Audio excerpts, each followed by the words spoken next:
brought to you by Agilus Diagnostics. Health test की बात आती है तो मैं भरोसा करता हूँ India's largest diagnostics company Agilus diagnostics. खुद को टेस्ट करते रहो। नमस्कार दोस्तों, क्राइम तक में आप सबका स्वागत है। मैं हूं सुप्रतिम बैनर्जी। क्राइम की घटनाएं आमतौर पर बहुत ही दुखद, दर्दनाक होती हैं और इस वजह से मैं ऐसी घटनाओं को और ऐसी घटनाओं की तफ्तीश को भी बहुत दिलचस्प या इंटरेस्टिंग कहने से बचता हूं। लेकिन आज जो कहानी मैं आप सबको सुनाने जा रहा हूं वो वाकई बहुत दिलचस्प है। कहानी छोटी सी है लेकिन दिलचस्प है, गौर से सुनिएगा। और इस कहानी के बाद जो मेरी प्रीवियस स्टोरी थी उस पर आप लोगों ने जो कमेंट्स किए थे, बहुत सारे दर्शकों ने कमेंट्स किए इस बार। पता नहीं ऐसी क्या बात थी, आमतौर पर जितने लोग कमेंट करते हैं उससे कहीं ज़्यादा लोगों के कमेंट्स आए हैं। तो आज चूंकि स्टोरी थोड़ी छोटी रहेगी तो मैं कोशिश करूंगा कि बहुत सारे दर्शकों के नाम और कमेंट्स आज पढ़ूं। तो आइए कहानी की शुरुआत करते हैं। आप सबको पता है इंस्टाग्राम एक सोशल मीडिया का बहुत इम्पॉर्टेंट मीडियम है आज की तारीख में, और इंस्टाग्राम पर रील्स ताबड़तोड़ लोड होते हैं, अपलोड होते हैं। और लोग जब इंस्टा रील्स देखना शुरू करते हैं तो उन्हें पता ही नहीं चलता और वक्त जो है बड़ी तेज़ी से निकल जाता है। तो इसी इंस्टाग्राम पर नौजवानों का आजकल बहुत ज़्यादा क्रेज़ है, ज़ोर है। और इस इंस्टाग्राम पर एक रोज़, अब से कुछ समय पहले, तारीख मैं आपको बताता हूँ, 4 नवंबर को एक रोज़ 4 से 5 दोस्तों की एक लाइव चैटिंग हो रही थी, बातचीत हो रही थी। और ये वीडियो जो है वो इंस्टाग्राम पर लाइव स्ट्रीमिंग में शो हो रहा था, चल रहा था। ये 4 दोस्त आपस में पहले तो इधर उधर की बातें कर रहे थे, लेकिन बात करते करते धीरे धीरे इनके बीच में एक ख़तरनाक प्लानिंग की शुरुआत हुई। अब इन लड़कों का जो रवैया था उसमें इनका बॉडी लैंग्वेज जो है वो थोड़ा गुंडे बदमाशों वाला, कुछ फिल्मी डायलॉगबाजी, उड़ा देंगे, कुचल देंगे, इस तरह की बातें। और फिर उसके बाद धीरे धीरे प्लानिंग, और प्लानिंग भी ऐसी वैसी नहीं, कोई जिसे कहते हैं ना कि कोई खुफिया प्लानिंग नहीं और कोई छिपने छिपाने वाली बात नहीं, बल्कि खुलकर प्लानिंग। ये जो लड़के थे, इन लड़कों में कुछ लड़के, एक लड़का ऐसा था जो बाकी के लड़कों से ये कह रहा था कि भाई इस बार मेरा वो काम करा दो जिसका हम इतने दिनों से इंतज़ार कर रहे हैं और आपसे पहले भी कहा था। तो दूसरी तरफ जो बाकी 3-4 और लड़के थे, उनमें से एक लड़का जो तकरीबन रिंग लीडर की भूमिका में था, वो ये एश्योर कर रहा था कि भाई तुम चिंता मत करो, इस बार छठ पूजा से पहले तुम्हारा काम हो जाएगा। इस बार उन दोनों को जिंदा नहीं छोड़ेंगे, मारेंगे, और ये तय है कि मारेंगे, कोई चाहे तो लिख कर रख ले। और ये खुला ऐलान जो है वो इंस्टाग्राम पर हो रहा था। शुरू में बहुत सारे लोगों ने जब इसे देखा तो लोगों को लगा कि शायद ये कोई ड्रामा है, नौजवान लड़के कोई नाटक नौटंकी कर रहे हैं। तो कुछ लोगों ने इसे गंभीरता से लिया, कुछ लोगों ने गंभीरता से नहीं लिया। कुछ लोगों को ये भी लगा कि शायद ये लोग कोई क्रिमिनल हैं जो किसी क्राइम को एग्जीक्यूट करने की प्लानिंग कर रहे हैं। लेकिन कोई भी पक्के तौर पर ये नहीं जानता था कि आखिर इन लड़कों के दिमाग में चल क्या रहा है। तो खैर, ये वीडियो कहीं और का नहीं, बल्कि छठ की बात जब हो रही है तो आप समझ ही सकते हैं कि वो किसी हिंदी हार्टलैंड की ही बात होगी और भारत की बात होगी। तो ये वीडियो जो है, ये जो नौजवान लड़के हैं, ये छत्तीसगढ़ के दुर्ग शहर के थे। और दुर्ग शहर से ही अलग अलग लोकेशन से इन लोगों ने एक दूसरे को कनेक्ट किया था और ये प्लानिंग कर रहे थे किसी का कत्ल करवाने की उस वीडियो में। ये जो प्लानिंग थी वो संदीप शर्मा नाम का एक लड़का इसके लिए रिक्वेस्ट कर रहा था। और जो लड़के इस काम को करने का वादा कर रहे थे उनमें एक लड़के का नाम था मनीष दास, और बाकी कुछ और लड़के थे जिनमें एक का नाम बॉबी है और कुछ 1-2 लड़के और जुड़े हुए थे। तो सबके नाम अभी तो मेरे पास नहीं है, लेकिन ये जो ग्रुप ऑफ फ्रेंड्स हैं ये आपस में किसी का कत्ल करने की बात कह रहे थे। और कत्ल भी ऐसा वैसा नहीं, बल्कि 2 लोगों का कत्ल। और ये भी कह रहे थे कि छठ पूजा से पहले ये काम हो जाएगा। तो खैर, उस दिन तो इन लोगों ने चैट कर लिया, वीडियो लाइव स्ट्रीमिंग हो गई, और कुछ लोगों ने देखा, कुछ लोगों ने अननोटिस कर दिया, देखा ही नहीं। लेकिन ये वीडियो अलग अलग जरियों से होता हुआ पहुंच गया छत्तीसगढ़ के दुर्ग के एसपी के पास, जिनका नाम है जितेंद्र शुक्ल। अब जितेंद्र शुक्ल ने जब ये वीडियो देखा तो उनका माथा ठनका। उनको लगा कि अरे ये तो हद हो गई, मेरे ही ज़िले में कोई बैठकर सोशल मीडिया पर, इंस्टाग्राम जैसे मीडियम पर खुलेआम मर्डर करने की प्लानिंग कर रहा है और मुझे पता ही नहीं वीडियो है। तो जब उन्होंने वीडियो देखा उन्हें बड़ी हैरानी हुई और गुस्सा भी आया। उन्होंने फ़ौरन अपने माथत जो भी पुलिसकर्मी हैं उनकी ड्यूटी लगाई कि इन लड़कों की पहचान पता करो और ये भी पता करो कि ये रहते कहाँ पर हैं। तो जब पुलिस ने पहचान पता करने की कोशिश शुरू की तो पता चला कि ये लड़के छोटे मोटे आपराधिक घटनाओं में शामिल रहे हैं और क्रिमिनल बैकग्राउंड के लड़के हैं। और इनमें कुछ एक लड़कों की जो लोकेशन है वो कैंट लोकेशन थी, यानी भिलाई कैंट के आसपास के ये लड़के थे, ऐसा पुलिस को छानबीन में पता चला। तो जब छानबीन में पुलिस को ये जानकारी मिली और एसपी को फिर से पुलिस ने रिपोर्ट किया तो एसपी ने भिलाई कैंट थाने को ये जिम्मेदारी दी कि वो फ़ौरन इन लड़कों को पकड़े, उनको हिरासत में ले और उनसे पूछताछ करे कि ये मामला क्या है। तो जब पुलिस को जिम्मेदारी मिल गई और जिम्मेदारी भी इतने बड़े ऑफिसर के एंड से आई थी तो थाने की पुलिस ने पूरी ताकत झोंक दी। मामला भी अजीब तरीके का था, सोशल मीडिया पर वीडियो जारी करके किसी को मारने की बात हो रही थी।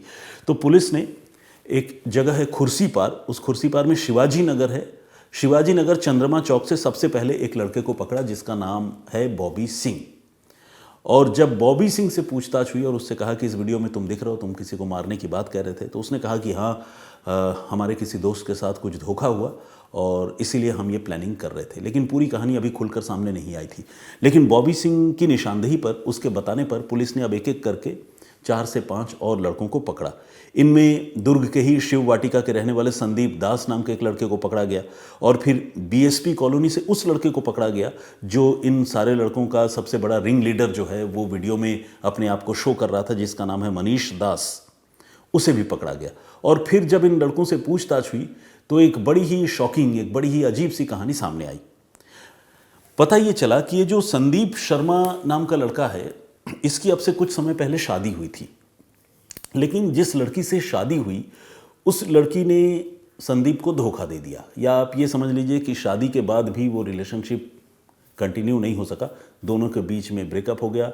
फॉर्मली डाइवोर्स हुआ या नहीं ये बहुत क्लियर नहीं है, लेकिन संदीप की जो वाइफ है वो संदीप को छोड़कर किसी और लड़के के पास चली गई और उस लड़के के साथ वो न सिर्फ रहने लगी, खुलकर जीने लगी, बल्कि सोशल मीडिया पर वीडियो वगैरह भी अपलोड करने लगी। और ये सारी चीज़ें जो है, छोटा शहर है, संदीप को भी पता चलने लगी और संदीप को ये बात बहुत नागवार गुजरती थी। संदीप को ये भी लगता था कि ये बड़ी बेइज्जती वाली बात है कि मेरी बीवी भाग गई और किसी और लड़के के साथ रह रही है। तो संदीप ने इसी बेइज्जती का बदला लेने के लिए अपने दोस्तों को उकसाया, ललकारा और कहा कि वो उसकी मदद करें। अब ये जो बाकी के दोस्त हैं, मनीष और बॉबी और बाकी लोग, ये लोग इस मामले में संदीप का साथ देने के लिए तैयार थे। और मदद ऐसी वैसी नहीं, मदद ये नहीं कि उसकी बीवी को समझाएं, जाकर ये कहें कि भाई फैमिली कितना इंपॉर्टेंट है, तुमने आज एक लड़के को छोड़ दिया, किसी और के पास चली गई, तो ऐसा कुछ नहीं था। मदद करें मतलब सीधे ठिकाने लगा देना। तो मनीष, बॉबी और बाकी सारे लोगों ने संदीप से ये वादा किया कि वो छठ पूजा से पहले इस बार न सिर्फ उसकी बीवी का बल्कि उसकी बीवी के नए बॉयफ्रेंड का भी वो कत्ल कर देंगे। और ये वादा करने के लिए उन लोगों ने जो जरिया चुना वो चुना इंस्टाग्राम। अब इंस्टाग्राम में ये वीडियो लाइव स्ट्रीमिंग हुई। पता नहीं क्या सोचकर इन लोगों ने इस वीडियो को लाइव स्ट्रीमिंग किया, या तो मैं ये कहूँगा कि इतने ही नासमझ हैं जिन्हें इस बात का एहसास नहीं था कि जब लाइव स्ट्रीमिंग होगी ये वीडियो तो सारे लोग उस वीडियो को देख सकेंगे। फिर तो कोई ये नहीं कह सकेगा कि मतलब वो एनक्रिप्टेड नहीं होगा, छिपा हुआ मैसेज या वीडियो नहीं होगा। आमतौर पर व्हाट्सएप के बारे में ये कहते हैं कि व्हाट्सएप जो है वो एंड टू एंड एनक्रिप्टेड होता है, यानी जो लोग आपस में चैट कर रहे हैं या बात कर रहे हैं उस वीडियो को सिर्फ वही लोग देख सकते हैं। मतलब व्हाट्सएप इस बात की गारंटी भी लेता है। लेकिन इंस्टाग्राम पर अगर आप लाइव स्ट्रीमिंग करेंगे तो उस सोशल मीडिया पर डालने वाली बात है वो तेज़ी से चीज़ें वायरल भी होती हैं और सबके पास पहुंचती है। तो इन लड़कों ने वो किया। अब ऐसा करने के पीछे क्या मानसिकता थी? क्या ऐलान करके कत्ल करना चाहते थे, यानी बहुत बड़ा गुंडा दिखाना था, अपने आप को साबित करना था? अब इस बात का पुलिस पता कर रही है।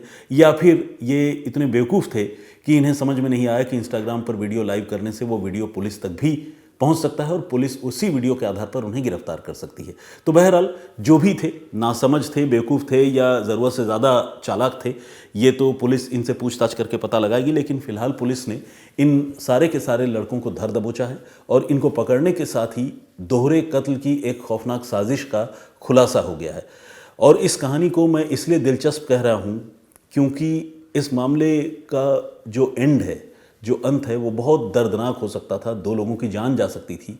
एक लड़की की और उसके पार्टनर की, लेकिन इस मामले में ऐसा नहीं हुआ और जो लोग ऐसा गलत इरादा या नियत रखते थे उनको पुलिस ने गिरफ्तार कर लिया।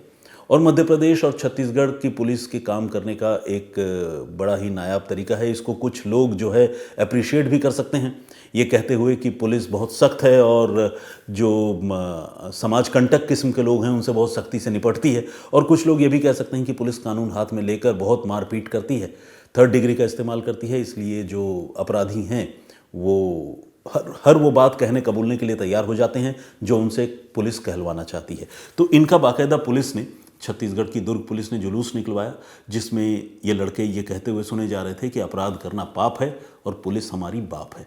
तो इस तरह के जुमले बोलते हुए कई बार पहले भी मध्य प्रदेश और छत्तीसगढ़ में अपराधियों का जुलूस वहाँ की पुलिस निकालती रही है। तो खैर ये कहानी इस मामले में बहुत अच्छी थी, दिलचस्प थी कि पुलिस ने इस मामले में बहुत प्रॉम्प्ट रिएक्ट किया और एक अपराध को होने से पहले ही टाल दिया या यूं कहें कि उसे सुलझा दिया। तो ये एक बहुत बढ़िया दिलचस्प मामला था और मुझे लगा कि ये कहानी बेशक छोटी है और ओपिनियन शट है, लेकिन मुझे आप लोगों को ये कहानी सुनानी चाहिए, बतानी चाहिए। कभी कभी ऐसा भी हो जाता है। तो आइए, इससे पहले कि अपने इस पेशकश को ख़त्म करूं, जैसा कि मैंने आप लोगों से कहा था कि आज कुछ लोगों के कमेंट्स पढ़ूंगा और नाम भी पढ़ूंगा, कुछ कमेंट्स का जवाब देने की कोशिश करूंगा। और ऐसा इसलिए भी क्योंकि मेरी पिछली स्टोरी में बहुत सारे कमेंट्स आए थे, ये भी एक इत्तेफाक है। और इत्तेफाक दूसरा ये भी है कि आज जो कहानी मैं आप लोगों को सुना रहा था वो कंपैरेटिवली थोड़ी छोटी थी, तो मुझे लगा कि थोड़ा वक्त है तो हम आपस में बात कर सकते हैं। शिवम शुक्ला है, इन्होंने कहा है कि शम सर के बाद आपका अंदाज़ ही अलग होता है स्टोरी सुनाने का, थैंक यू वेरी मच। रेखा भट्ट जो हैं वो रेगुलर कमेंट करती हैं, उन्होंने कहा है कि बहुत अच्छी स्टोरी टेलिंग है, thank you very much for your compliment. Brahmdev Sahni इन्होंने कमेंट किया है और उन्होंने सैड इमोजी बनाई है। जो प्रीवियस स्टोरी मैंने आप लोगों को सुनाया था, मैंने आपको बताया था कि एक 1.5 साल के छोटे से बच्चे का कत्ल हो गया था और कत्ल के उस मामले को पुलिस ने सुलझाया, लेकिन सुलझाने से पहले पुलिस को बहुत सारे हिकअप्स यानी तकलीफ़ों का सामना करना पड़ा। घटना जो है वो महाराष्ट्र की थी और बहुत सारे लोगों ने ये भी कहा कि इस कहानी को वो क्राइम पेट्रोल पर देख या सुन चुके हैं। कुछ लोगों ने ये कहा कि क्राइम तक पर ही उन्होंने इस कहानी को सुना है। कुछ लोगों ने ये भी कहा कि वो कहानी मैंने ही क्राइम तक पर पहले सुनाई है। तो मुझे तो खैर ये याद नहीं कि मैंने सुनाई है या नहीं। बाकी अगर इतने तरह तरह के कमेंट्स आ रहे हैं, इसका मतलब ये है कि वो कहानी सोशल मीडिया पर या मीडिया पर पहले जो है वो आई होगी ज़रूर, और तभी आप लोगों को उस कहानी के बारे में पता था। लेकिन इसके बावजूद उस कहानी को आप में से बहुत सारे लोगों ने देखा और उसको अप्रिशिएट किया। Thank you very much for your love. Overall development with physics, इस तरह से एक आईडी है, उन्होंने कहा आपकी जानकारी अपने केस पर विशेष होती है जिससे कहानी का सारा सार पता चल जाता है। थैंक यू वेरी मच, बहुत धन्यवाद आपका। इट्स क्यूट के नाम से एक आईडी है, उन्होंने ये कहा है कि आप किसी भी कहानी को बहुत अच्छी तरह सुनाते हैं, लेकिन आपकी भाषा में कभी कभी त्रुटियां हो जाती हैं यानी कमी रह जाती है, थोड़ा उस पर आपको काम करना है, ऐसा उन्होंने मुझे सुझाव दिया है। Thank you very much. और ये जो इट्स क्यूट के नाम से जो आईडी है, उनसे मैं रिक्वेस्ट करूंगा कि वो कैसी त्रुटि है, अगर कुछ उदाहरण देकर समझाएं तो मैं अपनी गलतियों को और ठीक से समझ पाऊंगा और उसको बेहतर करने की कोशिश करूंगा। कृष्णमूर्ति एमवी, इन्होंने लिखा है Supratim go ahead bro, thank you very much, thanks a lot. कितना अपनापन है इस कमेंट में। एनीवे, गीता गायकवाड़ ने भी कमेंट किया है, कोलसेवाड़ी है, कोसलेवाड़ी नहीं, उन्होंने मुझे करेक्ट किया। बहुत सारे लोगों ने मुझे करेक्ट किया। बेसिकली जो घटना थी वो महाराष्ट्र के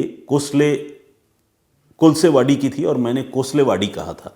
तो खैर, कहानी सुनाने का तरीका आपका सबसे अच्छा है। ये रंजीत कौर ने ये कमेंट किया है। अमृत रोहिल्ला का भी कमेंट है, आई लाइक इट, उन्होंने लिखा है बैनर्जी सर लव यू, ये रंजीत विश्वकर्मा कहते हैं। और इसके अलावा मनीष,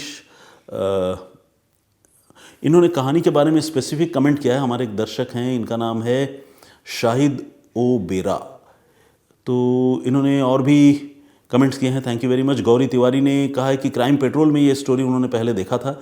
विजय राणा का कमेंट आया है और इन्होंने कहा है कि मेरे पास नोटिफिकेशन नहीं आता है। ये बात मुझे समझ में नहीं आती, अब ये कोई टेक्निकल ग्लिच है या फिर हमारे एंड में प्रॉब्लम है।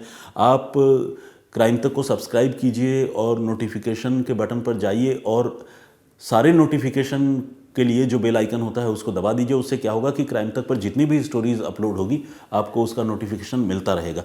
मेरे ख्याल से अभी तक ये फैसिलिटी जो है वो यूट्यूब में नहीं है कि आप किसी खास प्रोग्राम का सिलेक्टिव नोटिफिकेशन ऑन कर सकें। तो इसीलिए अगर आप नोटिफिकेशन ऑन करेंगे तो क्राइम तक की सारी स्टोरीज़ का नोटिफिकेशन आपको मिलेगा। विजय राणा ने भी कमेंट किया है, बहुत बहुत धन्यवाद आपका, जिनका मैंने जिक्र किया। और एक आईडी है, मैंने पिछली बार आप लोगों से कहा था कि मेरे इस शो का टाइम जो है वो चेंज होने वाला है और शायद शाम का कोई वक्त हो। तो हमारे एक दर्शक ने कहा है कि वी नीड 7 to 8 PM, मतलब 6 से 8 बजे के बीच का कोई वक्त। और एक दर्शक हैं मारिफ के नाम से आईडी, उन्होंने लिखा है कि please be regular. Thank you very much. ऐसे तो मैं रेगुलर मतलब ऑब्वियसली आप लोगों के पैमाने पर खरा नहीं उतर पाया हूँ अभी तक, क्योंकि शम सर का स्ट्राइक रेट जिसे कहते हैं वो बहुत बेहतरीन है। वो दुनिया इधर से उधर हो जाए लेकिन वो कहानी आप लोगों के लिए लेकर आते हैं। तो मुझे ये भी लगता है कि कोई भी चीज़ अगर कामयाब होती है और आप लोगों का अगर इतना ज़्यादा प्यार उनको मिलता है तो उनका वो डेडिकेशन भी एक बहुत बड़ा रीज़न है। शायद मुझ में कुछ कमी है, लेकिन एनीवे मैं भी उसको बेहतर करने की कोशिश करूँगा और रेगुलर तो ऐसे आने की कोशिश करता हूँ, लेकिन आने वाले दिनों में और भी रेगुलर रहने की कोशिश करूँगा। सौरभ त्रिपाठी ने भी लिखा है, we all love you, thank you very much. Sanjay Kulkarni, use right words for right situations, उन्होंने लिखा है। और आमतौर पर थम्स अप देखने को मिलता है, लेकिन इन्होंने थम्स डाउन किया है। इन्होंने ये बात किस संदर्भ में लिखी है और मतलब क्यों लिखी है ये मैं समझ नहीं पाया। जाहिर है हो सकता है कि उन्होंने कुछ सोचा हो जिस तरह से, वैसा मैं नहीं बोल पाया हूँ। तो अगर आप इस तरह का कोई कमेंट करते हैं तो काइंडली थोड़ा स्पेसिफाई कीजिए जिससे मुझे समझ में आए कि आप कहना क्या चाहते हैं। बबीता भारती ने भी कमेंट किया है और उन्होंने लिखा है कि ये कहानी बहुत पहले क्राइम पेट्रोल पे देखा है उन्होंने। पद्मा भार्गव का कमेंट है और आशीष रनवाल के नाम से शायद ये हमारे दर्शक उन्होंने कमेंट किया है। चंद्रशेखर ने भी कमेंट किया, बहुत धन्यवाद आपका। इन्होंने कहा है कि आप पहले उर्दू का उपयोग कम करेंगे तो अच्छा होगा। चलिए, अगर मैं शुद्ध हिंदी बोलने लगूं और नज़रिए की जगह दृष्टिकोण बोलूं तो शायद वो भी बहुत अच्छा नहीं होगा। इसीलिए मैं कोशिश करता हूं कि वो भाषा जो ज़ुबान पर चढ़ती है और जो कानों को जचती है मैं वो बोलूं। बिल्कुल ऑथेंटिक हिंदी बोलना भी मतलब कुछ अटपटा सा हो जाएगा। आप ज़रा सोचिए, जिस तरह से आमतौर पर स्कूल में एप्लीकेशन देते वक्त हम लोग लिखा करते थे ना कि कतिपय अपरिहार्य कारणवश आज मैं कक्षा में उपस्थित नहीं हो पाऊंगा। तो इस तरह की हिंदी अगर मैं बोलूं या बोलने की कोशिश करूं तो वो कितना अजीब और अटपटा सा लगेगा। इसीलिए आप ऐसा समझिए कि हिंदी एक बहुत बड़ी विशाल नदी है और उसमें कई दूसरी भाषाएं भी, उसके शब्द भी आकर मिल रहे हैं, चाहे वो उर्दू हो, अंग्रेज़ी हो, बांग्ला हो या कोई भी हो। तो अगर इस तरह से लेंगे तो ठीक रहेगा। अगर आपको कोई चीज़ समझने में दिक्कत होती है तो हाँ, उसके लिए आज की तारीख में तरीका ये है कि आप गूगल में जाकर सर्च कर सकते हैं या फिर मुझसे पूछ सकते हैं कि वो कहने का मतलब क्या था। तो हो सकता है कि अगले दिन मैं आपके उस क्वेरी को आंसर करने की कोशिश करूं। पीके चंद्रा ने भी कमेंट किया, बहुत धन्यवाद आपका। ऋषभ मिश्रा, उद्रेश बिंद हमारे रेगुलर लिसनर हैं। उज़मा हसीब ने भी कमेंट किया है, वेरी इंटरेस्टिंग स्टोरी उन्होंने लिखा है। एसपी इन्होंने एक सुझाव दिया है, ये मेरे हिसाब से बढ़िया सुझाव है। इन्होंने कहा है कि इसलिए डॉग पालना चाहिए फॉर सेफ्टी। बिल्कुल, कई बार घर में जब आप बुज़ुर्गों को, बच्चों को या मान लीजिए महिलाएं अगर अकेली होती हों, परिवार साथ में नहीं होता हो, तो अगर घर में एक डॉग हो तो वो एक प्रोटेक्शन का काम तो करता है। मतलब किसी के लिए भी बहुत आसानी से उस घर में एंटर करना और किसी अपराध को अंजाम देना वो संभव नहीं होता। राज्यदेव के नाम से एक आईडी है, AMG3310, इन्होंने भी कमेंट किया है। स्टडीज़ फॉर लाइफ इन्होंने लिखा है। और पेट्रियाटिक ब्रिटेन के नाम से एक कमेंट है, उन्होंने लिखा है, हेलो मिस्टर बैनर्जी, अगर आप काम अच्छा करोगे तो आपको पसंद करेंगे और आपकी कहानी भी देखेंगे और सपोर्ट भी करेंगे। Keep it up and strong.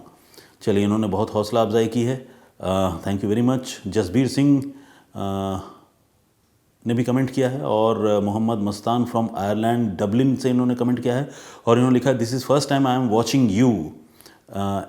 In the beginning of your introduction I felt like to skip you, but the way you told this heartbreak story, it was so good.